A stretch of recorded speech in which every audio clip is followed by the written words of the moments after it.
3월 25일 월요일 증권사 데일리 헤드라인입니다. 먼저 대신증권에서는 외국인 매매 동향의 변화를 기대하고 있는 모습이고요. 대우증권은 코스피 동행을 모색하다라는 제목으로 디커플링 해소에 대해서 분석해주고 있습니다. 동양증권은 환율을 가지고 증시를 풀어보자라는 입장이고요. 신영증권은 국내 주식형 펀드에 7주 만에 순유입을 보였던 점을 주목하고 있습니다. 다음은 신한금융투자입니다. 엔화 강세에 베팅하라라고 헤드라인을 붙이고 있고요. 토로스투자증권은 미국 기업 실적에 투영된 이익 트렌드를 설명해주고 있습니다. 하나대투증권은 디커플링의 역사가 낯설지 않다면서 과거 사례를 분석해주고 있고요. 한국투자증권은 태국의 통신 섹터가 강세를 나타내고 있는 이유를 설명해주고 있습니다.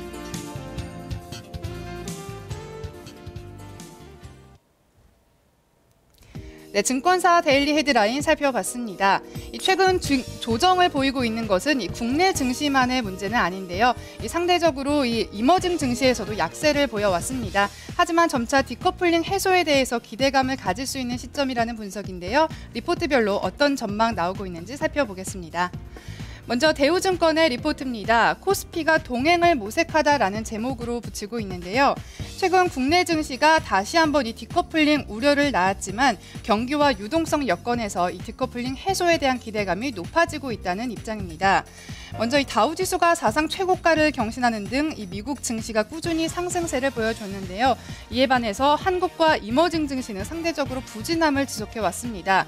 하지만 향후 이 코스피를 비롯한 이머징 증시는 그동안의 부진에서 벗어나서 이 커플링에 대한 기대감이 점차 높아질 것으로 전망하고 있는데요. 먼저 이 미국의 경기 측면을 보면 부동산과 주식시장의 회복을 통해서 미국의 내수가 회복될 가능성이 높아지고 있다고 보고 있습니다. 이 경우에 미국 경기가 회복될수록 이 이머징 시장의 수출이 개선이 될 것으로 보이는데요. 이에 따라서 한국의 수출도 회복될 것을 기대해 볼 수 있다라고 분석해주고 있습니다. 이러한 선순환 구도가 만들어질 수 있다라고 대우증권 내다보고 있는데요. 이번 주에 코스피와 이머징 증시가 반등 시도에 나설 것으로 전망하고 있습니다. 그래프 통해서 함께 살펴보겠습니다. 이 그래프에서 보듯이 코스피와 코스닥은 그 흐름이 대체로 유사한 방향성을 보여주고 있다는 점 확인해 보실 수 있는데요. 한동안 상대적 강세를 보였던 이 코스닥도 그동안 최근 코스피의 디커플링 흐름에 좀 동참하는 모습이었습니다. 그러나 최근 외국인과 기관이 동시에 이 코스닥 시장에서 좀 순매수를 보이고 있기 때문에 코스닥 역시 코스피의 회복 과정에 동참할 것으로 예상하고 있습니다. 이어서 다음 리포트 살펴보겠습니다.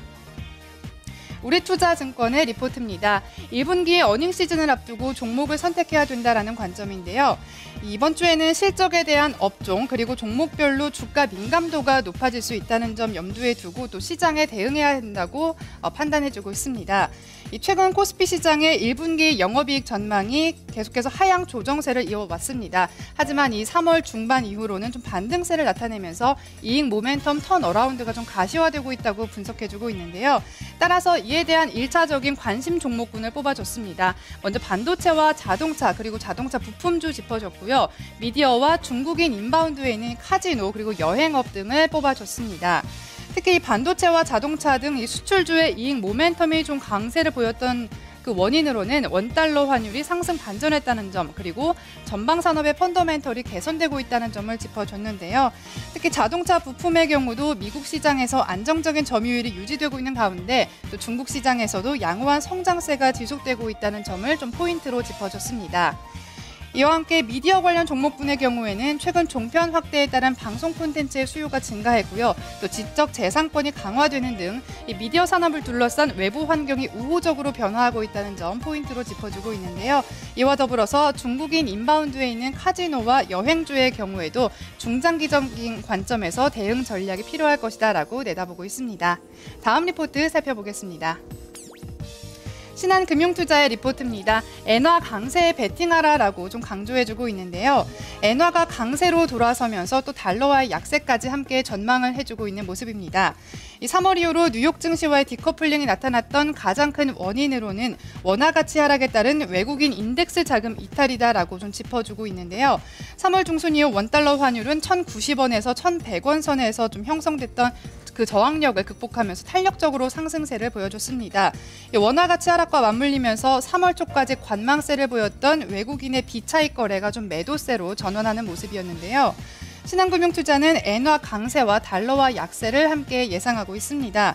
엔달러의 경우에는 이미 중기 과열 해소 국면에 진입했다라고 보고 있고요. 엔달러 환율의 하락은 엔화 강세 그리고 달러화 약세를 의미하기 때문에 이 경우 이 자동차 업종의 비중 확대를 좀 제시해주고 있습니다. 엔화 강세 전환을 겨냥해서 또 다른 전략들을 좀 차례대로 제시해주고 있는데요. 먼저 이 코스피 200 선물을 매수한다는 점, 반면에 SGX 니케이 225 선물은 매도할 것을 좀 추천해주고 있고요. 기아차 매수, 도요타 매도를 추천하면서 기아차의 비중 확대를 함께 제시해주고 있습니다. 여의도 리포트 살펴봤습니다.